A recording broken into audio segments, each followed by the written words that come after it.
ton développement? Alors, dans l'instant Dave, je vais répondre à certains amis que j'ai croisés hier à l'aéroport, dont l'un se plaignait particulièrement de l'injustice du monde et des inégalités. Il ne comprend pas pourquoi il y a une majorité de personnes qui souffrent, qui donnent toute l'énergie, qui transpirent, et il y a une minorité dans le climatiseur qui mange tout, qui ont plus d'argent et qui s'offrent tous les plaisirs de la vie. Je lui ai demandé sincèrement s'il me posait la question parce qu'il voulait une réponse. J'ai envie de leur répondre aujourd'hui. Très bien. Alors, j'ai décidé de parler de 5 sacrifices que les pauvres refusent de faire et ils se plaignent de voir une minorité de personnes s'approprier tous les biens de la vie. Oui. Il faut dire, les richesses de ce monde se retrouvent entre les mains de 5% de la population. Et l'énergie, la transpiration du monde est faite par 95% de la population. Oui. Et malheureusement, 95% des richesses du monde est entre les mains de 5%. Et pendant ce temps, 95% des populations se partagent 5% qui restent. C'est pourquoi on pense qu'il y a des inégalités. On pense à l'inégalité, à l'injustice simplement parce que l'injustice vient de ceux-mêmes qui s'en plaignent tout le temps. Il est injuste de rêver de richesse sans en payer le prix. Beaucoup rêvent d'être riches, mais personne n'accepte de payer le prix de la richesse. On ne demande pas d'aller sacrifier les gens. Les personnes qui veulent être riches, c'est ceux qui refusent justement de comprendre qu'il y a un prix à payer pour chaque chose dans la vie. Un homme qui veut se marier a un prix à payer pour devenir un homme, un chef de famille. Tu dois sacrifier des choses pour construire une vie de famille. Un homme qui veut être en bonne santé, qui veut éviter les hôpitaux et les pharmacies, c'est qu'il y a un prix à payer pour ne pas entrer à l'hôpital et dépenser son argent inutilement à la pharmacie. Pourquoi nous refusons de comprendre ça?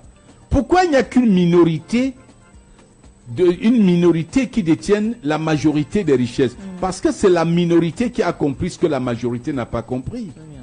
La minorité a accepté de faire le sacrifice.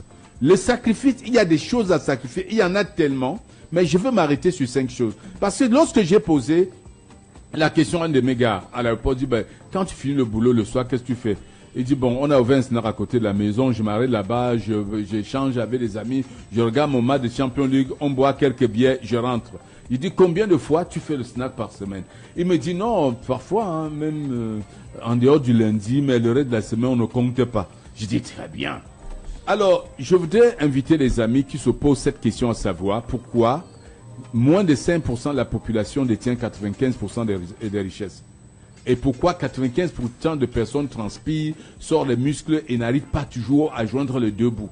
Parce que la majorité n'aime pas faire le sacrifice. Qu'est-ce qu'il faut sacrifier?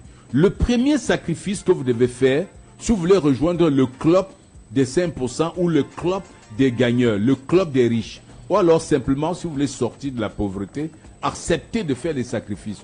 Le premier, sacrifie les bars, les boîtes de nuit, les snacks, les fêtes que tu organises inutilement. Tu fêtes quoi quand tu es dans l'indem? Tu fêtes quoi quand tu n'as pas d'argent? Tu fêtes même quoi, non?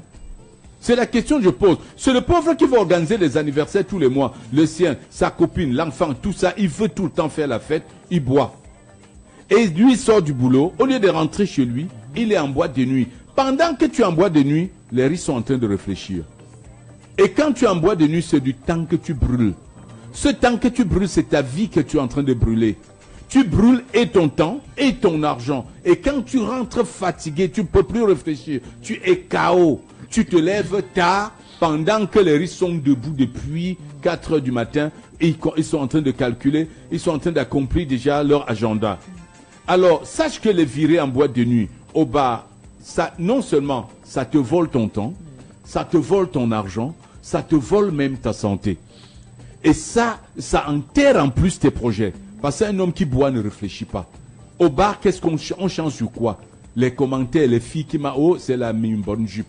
Oh, ça c'est mon goût. Voilà ce que vous partagez au bar comme conversation. C'est ça qu'on échange au bar. Est-ce que tu es devenu voir, est-ce que tu as déjà vu quelqu'un au snack, dans la musique qui tape poum poum, les oreilles, tu ne peux pas causer avec ton voisin, avec le plan d'un immeuble devant lui? Non. Ou avec le plan d'une usine, ou avec les projets de fabrication de je ne sais quoi. Non, ils sont là, ils boivent, ils draguent les filles, ils fument, ils encaissent les choses. Parfois, certains sont là avec la chicha, ils tirent. C'est n'importe quoi. Les riches ne font pas ça. Un riche, quand il veut prendre un verre, c'est chez lui. Il invite son ami à la maison autour d'un repas. Il peut prendre un petit verre et il ne boit pas ce que vous appelez le torboyau là. C'est-à-dire, il boit même du bon vin. Il boit quelque chose de soft et il n'est pas là pour se tuer à l'alcool. Un verre pendant le repas, le gars part se coucher. Et c'est qu'il a à faire le matin. Et toi, tu passes tes nuits dans les snack bars, dans les dancing, dans les nightclubs et tu veux être riche comment? Toutes tes miettes que tu as gagnées en journée, tu peux les laisser là-bas. C'est les tenanciers de ces établissements-là qui bouffent ton argent. Or, un riche, pour qu'il sorte son argent, il réfléchit. Et le riche n'est pas né riche. Il a été pauvre, il a été foiré aussi comme toi. Sauf qu'il a adopté des habitudes qui lui ont permis de mettre de côté pour fructifier plus tard. Chaque bouteille de whisky que tu achètes est un projet que tu enterres. Chaque fille que tu loges dans un quartier différent, c'est des sacs de ciment qui partent chaque mois. C'est ça parce que tu vas payer un loyer ici, payer un loyer là-bas. Ça fait des sacs de ciment, ça fait des fers à béton. Quelqu'un qui va être riche va réfléchir autrement. Il va rester avec sa petite femme, il va galérer avec, ils vont monter des choses. Au lieu de payer les loyers à 4 filles, il donne à sa femme pour faire un petit commerce devant la maison. Et ça commence par là. Demain, vous voyez des gens qui ont commencé avec des faux petits commerces là. Demain, vous voyez une quincaillerie, vous voyez madame est en train de rouler carreau parce qu'elle va dédouaner ses conteneurs. Parce qu'ils ont compris. Le premier sacrifice, ce sont ces loisirs, ces loisirs ruineurs qui te ruinent non seulement ton argent, ton temps, ta vie. Parce que ta santé y passe. Dans les boîtes de nuit que tu ne fumes pas, tu supportes la nicotine. Tu rentres avec une dose de nicotine dans tes poumons parce que les fumeurs sont à gauche, à droite. Il n'y a pas de snack ici qui interdisent la cigarette. C'est ça. La seconde chose qu'il faut absolument bannir, malheureusement, c'est trop compliqué pour nous. Vous savez pourquoi les gars sont en boîte? Et quand tu vois les gars qui rêvent d'être riches et ils sont en train de s'enterrer, va sur leur page Instagram. C'est des photos de bouteilles de whisky, des photos de champagne, le soya qu'ils ont mangé. Et les trucs gras est tellement nocif pour la santé. Ils achètent à prix d'or. Ils sont fiers. Ils brandissent. Ils célèbrent ça. Que je ne mange que ceci, je mange que ça. Vous voyez, les trucs qu'ils achètent en boîte de conserve viennent se vanter. Ils achètent, je bois que tel champagne. Après avoir... Il y en a qui créent des clubs d'alcooliques. Gars, tu as bu quoi la semaine dernière? J'ai acheté telle bouteille, il l'envoie. Il dit, gars, retrouvons-nous, j'ai 2. Après le boulot, au lieu de rentrer à la maison, se reposer, savourer une bonne journée, prendre une douche, réfléchir, noter ses projets, ils se retrouvent autour de bouteilles de whisky. Ils boivent comme si on les avait punis avec. Que si vous ne finissez pas, vous ne rentrez pas. Ils boivent comme la punition. Après, on va entendre, oh, tel a fait un AVC. Oh, tel a fait ceci. Oui. Et on s'étonne, on commence à dire la malchance. Quelle malchance? Vous avez cultivé. Alors, le deuxième sacrifice, ce sont les mauvais amis. La mauvaise compagnie est un cancer pour ton évolution. Oui. La mauvaise compagnie est dangereuse pour toi. J'en connais qui ont dû divorcer pour s'envoler. Divorcer pour s'envoler. Oui. Parce que rien n'est pire qu'une relation toxique qui partage ta vie. À commencer par la relation toxique qui partage ta vie. Un époux qui ne t'encourage jamais. Oui. Il y a des époux jaloux qui ont peur que les épouses deviennent plus riches et les dépassent. Oui. On est ensemble, mais on est concurrents. Ça, c'est des hommes qui n'ont pas confiance en eux. Quand tu as ce genre de type dans ta vie, si tu ne t'en sépares pas, il va pourrir ta vie. Il y a des hommes même qui montent les bandits pour casser le business de leurs femmes. Si. Parce qu'ils veulent la décourager à faire les affaires. Tu es sur un projet, oh, ça va échouer. Oh, telle femme a tenté, ça a échoué. Hey, occupe-toi de mes enfants. Tu peux faire quoi? Parce qu'il voit le potentiel dans ton projet. Il a peur que ce projet-là réussisse. Tu le dépasses en argent et les rapports de force se renversent dans la maison. Des hommes, pas sûrs d'eux, sont capables de saboter leurs femmes. Et il y a aussi des femmes toxiques. Le gars même, c'est la poisse qu'elle apporte dans ta vie. Tout ce que tu fais, c'est poisseux. D'ailleurs, même, elle ne prie pas pour toi. Et c'est des femmes, quand tu cherches au fond, elle n'est pas contre ta réussite. Elle a peur des conséquences de ta réussite. Elle se dit, si ce mari réussit, il y aura beaucoup de femmes qui vont braquer les yeux sur lui.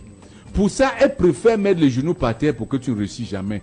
Elle ne priera jamais pour toi parce qu'elle est d'une jalousie maladive. Elle préfère te maudire dans son cœur, en silence. Elle préfère que tu aies un travail avec un salaire que tu ne puisses pas dépenser. Dès que tu commences à briller, ta femme se sent en insécurité. Elle devient toxique pour ta vie. Tout ce que tu célèbres un truc, tu ris, tout le monde rit, elle ne rit pas. Elle cherche à ce que tu chutes. Et quand tu chutes, chérie, ça va, ça arrive. Non, restez même, va prendre un boulot. Tu partais même où? Vous voyez ça? Et ces mauvais amis qui sont là toujours pour nous détourner du vrai chemin. Tu es en train de parler d'un projet, un gars, il te montre comment tu vas échouer. Tout ce qu'il trouve à dire sur ton idée, c'est que, gars, les tels ont tenté, ils ont échoué, ils avaient plus d'argent que toi. Il te fait un chapelet des échecs des autres pour te dire que tu n'as même pas le droit de rêver. Gars, allons boire un billet, laisse ça. Ce genre de compagnie dont tu t'attaches tellement, tu as peur de t'en séparer et on va dire, oh, le gars là. Allez, quand tu vis pour le camp, dira-t-on, ta vie ne t'appartient plus. Tu n'as même plus le temps de vivre ta vraie vie parce que tu vis finalement pour les autres. Malheureusement, nous sommes nombreux à vivre pour les autres. Avoir la difficulté à se séparer de certains amis parce qu'on pense que les amis là, oh, c'est mon ami d'enfance. On va dire que j'ai chassé, j'ai fui mes amis. Et voilà ce qui piège les gens. Ils sont obligés de s'entourer des amis et qui ne sont là que lorsqu'il faut aller dépenser ton argent bêtement. Gars, il y a des go là qu'on a trouvé, elles viennent d'Angola. Alors amenons-les à Limbe. Ils vont faire des photos pour poster sur Instagram. Tout ça. Voilà la vie de débauche. Tu es là. Les amis sont bons qu'à te présenter des nouvelles filles. Tu es au cadre d'une entreprise. Tu as un bon salaire. Tu as des frais d'émission. Tu as des avantages de service. Au lieu que tes amis te disent, gars, mets ça dans un compte. Prépare déjà ton futur pour sortir du salariat. Prépare ton futur. Investis ton argent. Chaque fois qu'ils sentent qu'il y a un peu d'argent, ils pensent déjà à quelque chose qui vont t'amener. Ils sentent déjà un endroit où ils vont t'amener des pensées. Ils ont les plans des nouveaux restaurants, des nouveaux... Ils ont le numéro des nouvelles filles. Les filles de l'heure. Ils ont leur plan. Les filles bio. Ils ont les numéros. Et c'est des gars toujours prêts à te distraire. Les filles, les copines là qui sont toujours en train de t'amener à acheter des mèches brésiliennes, changer les lentilles de contact. Toujours les faux trucs. Elle t'amène que dans les faux trucs. Elle ne peut pas te dire, ma soeur, toi aussi apprends à acheter des choses pour vendre, non? À côté de ton travail, là, tu peux créer un site de vente. Tu achètes des trucs, tu vends, tu voyages pour l'entreprise tout le temps. Profite d'un de ces voyages-là. Tu achètes, même si tu n'as pas de temps, donne-moi ta copine, je t'aide à vendre. Voilà une vraie amie. Si tu marches avec des gens qui ne partagent pas ta vision, qui, au pire, cherchent à te décourager, fuis-les avant qu'il ne soit tard. Aliko Dangote a dû se séparer de beaucoup d'amis d'enfance pour s'envoler. Il avait des amis qui souffraient de la courte vue. Quand Dangote leur annonçait, il dit, ah gars, toi tu restes tranquille. Tes parents ont l'argent, mange, je prends, tu donnes pour nous. Est-ce qu'un enfant de riche travaille? Dangote a compris que, voilà les gars qui veulent nous noyer. Il s'est séparé d'eux, il s'est attaché à ceux qui pouvaient vraiment partager sa vision. Les amis qui rêvaient comme lui. Si vous êtes dans un groupe d'amis où vous êtes le seul rêveur, et vous êtes avec peut-être, si vous marchez avec 10 pessimistes, 10 foirés qui ne croient en rien, 9 foirés, pardon, 9 gars qui ne croient en rien, 9 pessimistes, 9 foirés, tu seras le 10e. Tu seras le 10e, rien à faire, tu vas les rejoindre. Mais par contre, si tu marches avec 9 gars intéressants, 9 gars intelligents, 9 gars orientés vers la réussite, 9 gars qui se lèvent chaque jour et pensent à demain, 9 gars qui réfléchissent solutions aux problèmes autour d'eux, tu seras le 10e. 9 gars qui parlent objectif, but et qui cherchent, que ce soit gars ou go, hein. Ça peut être des gars ou des go. Si tu marches avec des filles qui réfléchissent en termes d'objectifs, en termes de finances, en termes d'entrepreneuriat, tu seras entrepreneur, madame. Mais si tu marches en termes de celui-là a même quoi? Et il me drague, il a quoi? Ma soeur, ne refuse ça, il est trop laid. Et il n'a même pas l'argent. Il compte sur quoi? Voilà. Regardez. Si tu marches avec ce genre de fille, tu vas où? Sépare-toi. N'aie pas honte de ce qu'on va dire de toi demain. Ta réussite renversera la honte. Ta réussite renversera la honte. Donc, secondo, sépare-toi des amis qui ne te servent à rien, qui ne peuvent même pas t'apporter une idée, qui au contraire sèment le doute dans ta tête. À défaut de te donner même les idées, s'ils pouvaient se taire, c'était encore mieux. Mais ils sont là pour s'aimer le doute dans ta tête. Débarrasse-toi. Et surtout, troisième sacrifice, l'esprit du faire semblant. Je n'ai jamais vu des gens bêtes comme les pauvres. Ils passent leur vie à faire semblant d'être riches. Alors que le riche ne fait pas semblant. C'est le pauvre, dès qu'il a un bon salaire, une augmentation, il va aller acheter la voiture qu'il a vu un riche acheter, sans être capable d'amener ça au garage 2 fois dans le même mois. Il va conduire une grosse voiture pour qu'on croie qu'il est riche. Il va acheter le dernier iPhone pour montrer qu'il est riche, il est à l'heure sur les derniers trucs. Le pauvre passe sa vie à faire semblant d'être riche, alors que le riche vit sa vie, il n'a rien à prouver à qui que ce soit. Et le pauvre va passer sa vie à prouver les vêtements de marque. Il faut qu'il se ruine. Pour ça, une histoire que dans 3 mois ne servira plus à rien. Il doit se ruiner pour les vêtements de marque. Regardez. Pauvre n'est pas celui-là qui n'a jamais eu l'argent. Hein. C'est l'état d'esprit de pauvreté. Il y a des pauvres qui ont touché tellement d'argent que si vous donne, ça peut remplir le studio, mais qui n'ont plus rien. Ils ne savent même pas où est passé l'argent. Parce qu'ils ont passé leur vie à prouver qu'ils sont riches. Prouver aux riches qu'ils sont comme eux. Surtout quand un pauvre gagne un peu d'argent. On ne dort pas au quartier. Quand il a acheté une nouvelle voiture, tu pars à l'église dimanche, tu n'as pas éclaboussé. Tu n'as pas vu sa voiture. Et quand il t'éclabousse, oh désolé. Il va commencer à fouiller la poche pour te dire non, va au pressing. Pour te montrer qu'il est riche. Ce n'est pas parce qu'il est désolé du fait qu'il t'a éclaboussé. Il pouvait ralentir. Alors, il faut arrêter cette habitude de gâcher de l'argent. Tout ce que tu achètes là, tous ces trucs, ces gadgets sur lesquels tu enterres ton argent, c'est juste pour les photos. C'est pour faire les photos Facebook. C'est pour porter sur ta page Facebook pour montrer que tu es bien, pour que les gens t'admirent. Les seules récoltes, c'est les problèmes. C'est les filles naïves qui vont tomber derrière toi que tu es riche. Venez manger pour elles, t'apprécier, bagarrer entre elles autour de toi. Tu es content de dire les filles bagarrent pour moi. C'est ça tu veux? C'est ça ta richesse? Ah mais non, détrompe-toi. La richesse ne passe pas par les gadgets. Conduire la même voiture qu'un riche ne fait pas de toi un riche. Conduire une voiture de luxe ne fait pas de toi un riche. Porter des montres de luxe ne fait pas de toi un riche. Un riche, c'est quelqu'un qui a appris à mettre son argent dans des actifs qui génèrent de l'argent de façon infinie. Comment est-ce qu'on calcule la fortune d'un homme? Ce n'est pas la quantité d'argent dans le compte bancaire. La fortune se calcule en nombre d'années que tu peux vivre sans finir ton argent. Combien d'années ce type peut vivre sans jamais finir son argent? On regarde ce que génèrent tes actifs. On dit même si le type s'y bouffe 10 millions chaque jour, ces actifs produisent 100 millions tous les jours. Donc même s'il dépend 10 millions chaque jour, il ne manquera jamais d'argent. Puisque chaque jour, il génère 100 millions. C'est comme ça qu'on calcule, on dit pendant 10 ans, il va bouffer tant. Et pendant 10 ans, ses actifs auraient produit tant. Donc sa fortune est toujours de tant. On ne calcule pas la fortune avec la quantité, avec le salaire que tu gagnes. Avec le peu que tu gagnes. Arrête de vouloir jouer aux riches. Arrête de vouloir ressembler aux riches alors que tu es un pauvre. Arrête d'acheter une grosse voiture que tu ne peux même pas entretenir parce que tu veux qu'on croie, tu veux faire croire aux gens que tu es riche. Non, c'est ça le piège dans lequel on tombe. Vouloir jouer les riches, vouloir faire semblant d'être riche, c'est la pire des façons de se ruiner. Parce que cet argent qui sort ne revient pas. Au contraire, ça vient encore tirer l'autre pour sortir. Ça fait partie de ce qu'on appelle les passifs. Quand tu mets ton argent dans des passifs, le passif, c'est tout ce qui sort l'argent de ta poche. Il n'y a pas pire passif que des voitures de luxe pour entre les mains de quelqu'un qui n'est pas capable d'entretenir. Parce que quand il y aura une panne, ça va venir encore sucer le peu que tu as gardé. Il y en a même qui gardent les voitures, ils marchent à pied. Il y en a qui sont dans des voitures de luxe, les vitres sont baissées parce que même l'essence, il n'y a plus. Il économise le carburant. Il fait semblant de ne pas trop aimer le climatiseur. Non, entre nous, quelqu'un peut détester le climatiseur à Douala. Soyons sérieux. Donc, arrête de vouloir jouer les riches alors que tu n'es pas riche. C'est le 3e sacrifice. 4e sacrifice.